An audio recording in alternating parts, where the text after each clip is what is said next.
5 fascinating facts about the births and deaths of U.S. presidents. President's Day is celebrated in the United States on the third Monday in February, honoring the birthdays of Abraham Lincoln and George Washington. The presidents were born and died in all the other months.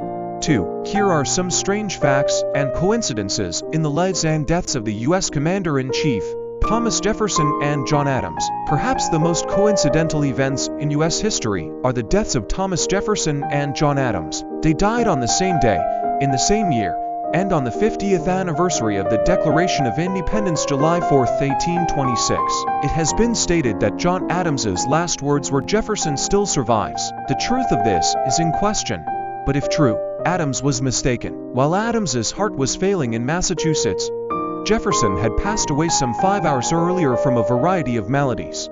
James Monroe also died on July 4th, but in the year 1831. The only president of the United States to be born on July 4th was Calvin Coolidge. He was born in Plymouth, Vermont, on July 4, 1872. George Washington. The birth of George Washington, though not on July 4th, is interesting in its own respect. Traditionally stated as February 22, 1732, an argument could be made to the contrary. Great Britain did not adopt the Gregorian calendar until the passage of the Calendar Act of 1751 by Parliament. Formerly, the Julian calendar was in use in Britain and its colonies.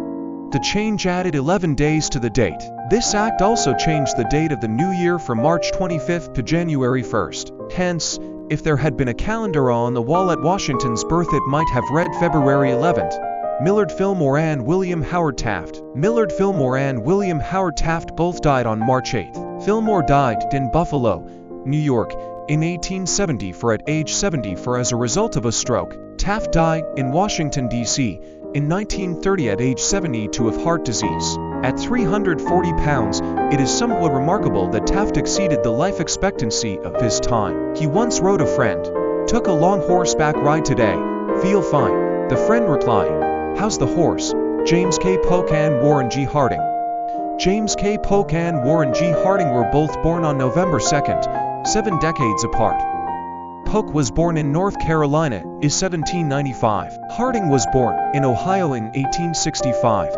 Harry Truman and Gerald Ford. Harry Truman and Gerald Ford both died on December 26th. Truman died in 1972 in Kansas City, Missouri, of cardiovascular disease. Ford died in 2006 in Rancho Mirage, California, of vascular diseases. At the time of his death, at age 93, Ford was the president who had lived the longest life, though his record was later broken by George H.W. Bush.